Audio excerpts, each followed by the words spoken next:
مگر اپنے دوستوں سے ضرور کہہ دیتا. تو ہماری زندگی کے اندر دوستی کی بڑی اہمیت ہے. اسلام جو ایک پاکیزہ اور دنیا کا واحد اللہ کا پسندیدہ دین ہے، وہ انسان کی دوستی پر روشنی نہ ڈالے یہ ہو ہی نہیں سکتا. اللہ تبارک و تعالی نے اس تعلق سے ہمیں کچھ ہدایات عطا فرمائی ہیں، کچھ رہنمائی ہمیں دی ہیں، اور آج میں چاہتا ہوں کہ اس پر ایک مکمل گفتگو آپ سماعت کریں. اس لیے کہ حدیث شریف میں آیا کہ بہت سارے لوگ اپنے دوستوں کی وجہ سے جنت میں جائیں گے اور بہت سارے لوگ اپنے دوستوں کی وجہ سے جہنم میں جائیں گے. یعنی ایک انسان کے اوپر جو اثرات مرتب ہوتے ہیں اچھائی یا برائی کے، وہ اس کے دوستوں کی بنیاد پر بڑی اہمیت رکھتے ہیں. اگر واقعی ہمارے دوست بہت اچھے ہیں تو ہم ان سے بہت اچھائیاں سیکھ لیتے ہیں، وہ ہمیں اچھے راستے پہ چلاتے ہیں، ہم سے اچھی باتیں کرتے ہیں، ہمارے ذہن و فکر کو اچھا بناتے ہیں، اچھی سوچ دیتے ہیں، اچھے مشورے دیتے ہیں، اچھے کاموں کی طرف رہنمائی کرتے ہیں.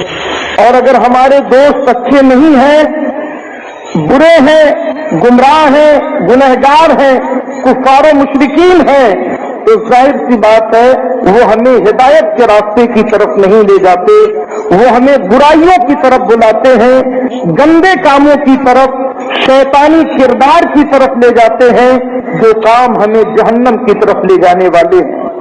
آپ ذرا غور فرمائیں کہ اسلام میں دوستی کی کتنی اہمیت ہے کہ قرآن مجید نے ارشاد فرمایا یوم یفر المرء من اخیہ وامہ وابیہ وصاحبتہ وبنیہ. قیامت کا دن وہ دن ہے جس دن ایک ماں اپنی اولاد کو نہیں پہچانے گی، ایک باپ اپنے بیٹوں کو نہیں پہچانے گا، ایک بھائی اپنے بھائی سے بھاگے گا، ایک رشتہ دار دوسرے رشتہ دار سے بھاگے گا، یہاں تک کہ شوہر اور بیوی ایک دوسرے کے کام نہیں آئیں گے. کوئی رشتہ اس دن کام نہیں آئے گا، کوئی کسی کی مدد نہیں کرے گا. قرآن مجید نے اس کو ارشاد فرمایا مگر ایک رشتہ قیامت کے دن بھی کام آئے گا. ایک رشتہ وہ قیامت کے دن بھی کام آئے گا. اللہ تعالیٰ نے اس کو ارشاد فرمایا الاخلاء یومئذ بعضهم لبعض عدو الا المتقین. اللہ فرماتا ہے کہ دوست، یہ جو تمہارے دوستوں کی ٹولی ہے یہ بھی اس دن بعض کے دشمن ہو جائیں گے. کتنی گہری دوستی دنیا میں تھی مگر وہاں پر الاخلاء یومئذ بعضهم لبعض عدو. اللہ فرماتا ہے یہ دوست ایک دوسرے کے دشمن ہوں گے مگر الا المتقین، سوائے ان دوستوں کے جو دنیا میں بھی نیک تھے وہ قیامت کے دن تمہاری مدد کریں گے. اللہ نے فرمایا مطلب یہ ہے کہ دوستی دو طریقے کی ہوئی. ایک وہ دوستی جس کی بنیاد اللہ کی نافرمانی پر ہو، ایسے لوگوں سے ہو جو گناہوں کی طرف بلاتے ہو، جو کفر و شرک کی طرف بلاتے ہو. اللہ فرماتا ایسے دوست تو قیامت کے دن ایک دوسرے کے دشمن ہوں گے. مگر وہ دوستی جو دینداری کی بنیاد پر ہوئی، اللہ کی رضا کے لیے ہوئی، نیکی کے راستے میں ہوئی اور اللہ کے راستے پر چلانے کے لیے ہوئی، اللہ فرماتا وہ دوستی قیامت کے دن کام آئے گی. اور اس دن ایک نیک دوست جہاں ساری دنیا میں کوئی ایک دوسرے کی مدد نہیں کرے گا، ایک نیک دوست کے کام آئے گا. میرے عزیزوں، میرے دوستوں، آپ ذرا سوچیں کہ دنیا کے تمام رشتوں میں اللہ تعالیٰ نے فرمایا کہ متقین والا یعنی تقوی والا جو دوست ہوگا وہ دنیا میں تو تمہیں اچھی بات بتاتا ہی تھا، وہ قیامت کے دن بھی تمہارے کام آئے گا.